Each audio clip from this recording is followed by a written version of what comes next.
Class 9th। कल हमने lesson number 4 जलवायु इसके अतिरिक्त प्रश्न किए थे। आज हम कुछ और अतिरिक्त प्रश्न करते हैं, जिसमें हमारा पहला प्रश्न है महावट किसे कहते हैं।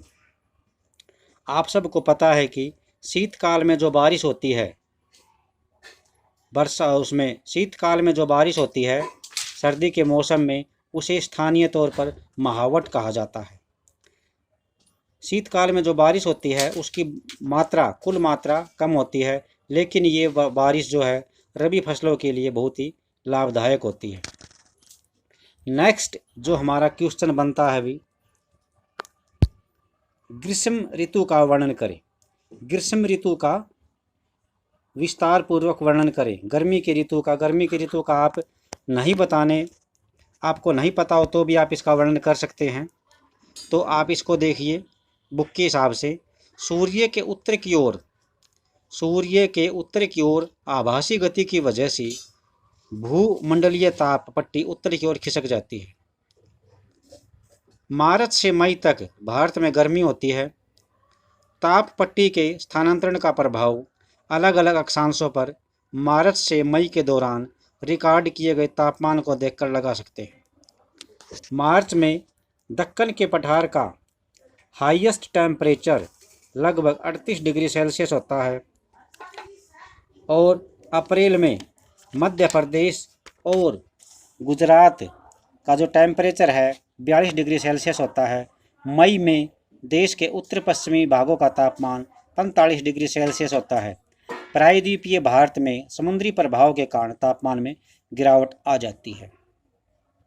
तो ये है हमारा ग्रीष्म ऋतु का वर्णन करें ये क्वेश्चन। उसके बाद है लू से आप क्या समझते हैं। लू, तो इसका आंसर हम देखेंगे। ग्रीष्मकालीन का एक प्रभावी लक्षण लू है।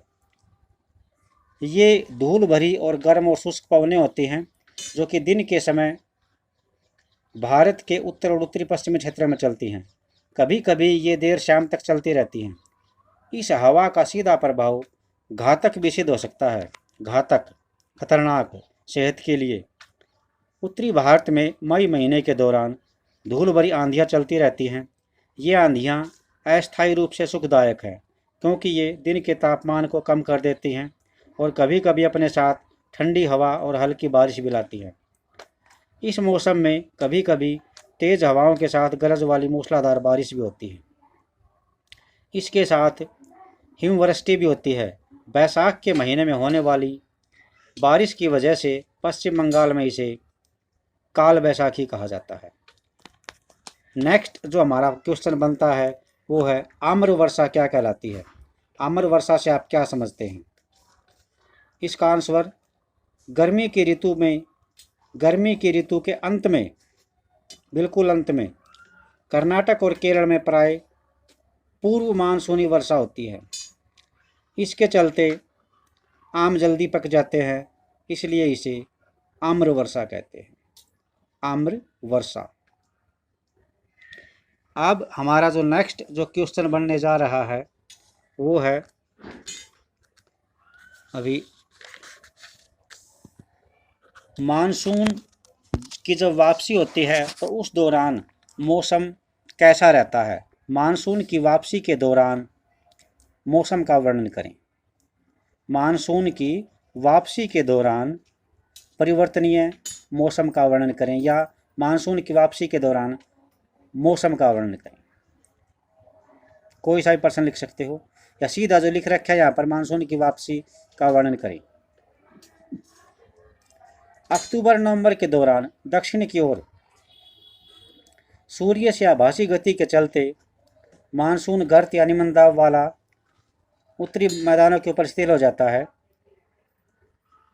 तो इसका जो आंसर बनेगा वो यहाँ से बन रहा है। अभी अक्टूबर और नवंबर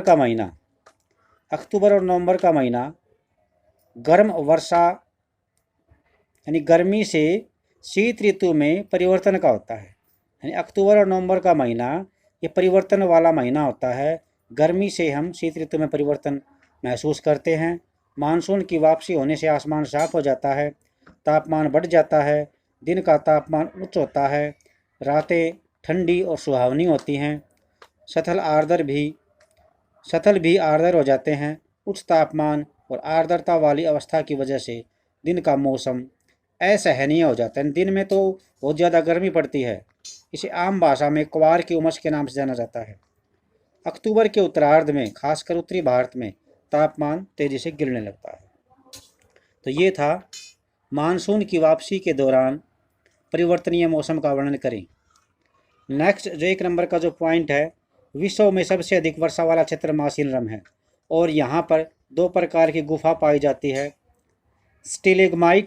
स्टेलेग्माइट और स्टिकलेक्टाइट। इनके लिए भी जाना जाता है मासिनरम। फिर हमारा जो प्रश्न बनता है वो है लास्ट प्रश्न है भी, वर्षा का वितरण। भारत में वर्षा के वितरण का वर्णन करो। तो इसके लिए हमारा प्रश्न यहीं से स्टार्ट होता है भी। पश्चिमी तट और उत्तर पूर्वी भारत में लगभग 400 सेंटीमीटर बारिश होती है। साल में 400 सेंटीमीटर वार्षिक वर्षा होती है, लेकिन पश्चिमी राजस्थान और इसके साथ लगता पंजाब, हरियाणा और गुजरात के क्षेत्रों में 60 सेंटीमीटर से भी कम बारिश होती है। दक्षिणी पठार के भीतरी क्षेत्रों और सह्याद्री के पूर्व में भी वर्षा की मात्रा समान रूप से कम होती है, किंतु इन क्षेत्रों में वर्षा की मात्रा कम क्यों होती है? क्योंकि यहाँ पर पेड़ों की संख्या कम है और हरियाली कम है, इसलिए इन क्षेत्रों में बारिश कम होती है। ये लाइन अपने लिखनी नहीं है। जम्मू कश्मीर के लेह में भी वर्षा की मात्रा बहुत कम होती है। देश के बाकी हिस्सों में वर्षा की मात्रा मध्यम रहती है। हिमपात हिमालय क्षेत्रों तक ही सीमित रहता है। तो ये है इसका आंसर। और ये लास्ट मानसून एकता का परिचय कि ये आपकी एनसीईआरटी की बुक में आ रहा है। और यहाँ पर आप जो मैप दे रखे हैं इनका अच्छी तरह से अध्ययन करना, ये समझना इसको। 1 अक्टूबर ये मानसून का अंत है, कहाँ से कहाँ तक। ये 15 नवंबर ये कर्नाटक साइड में आ जाता है। 1 नवंबर 15 अक्टूबर 1 अक्टूबर, तो यहाँ से ये चलता रहता है। और मैप्स को अच्छी तरह आप चेक करिए। तो आज के लिए इतना ही।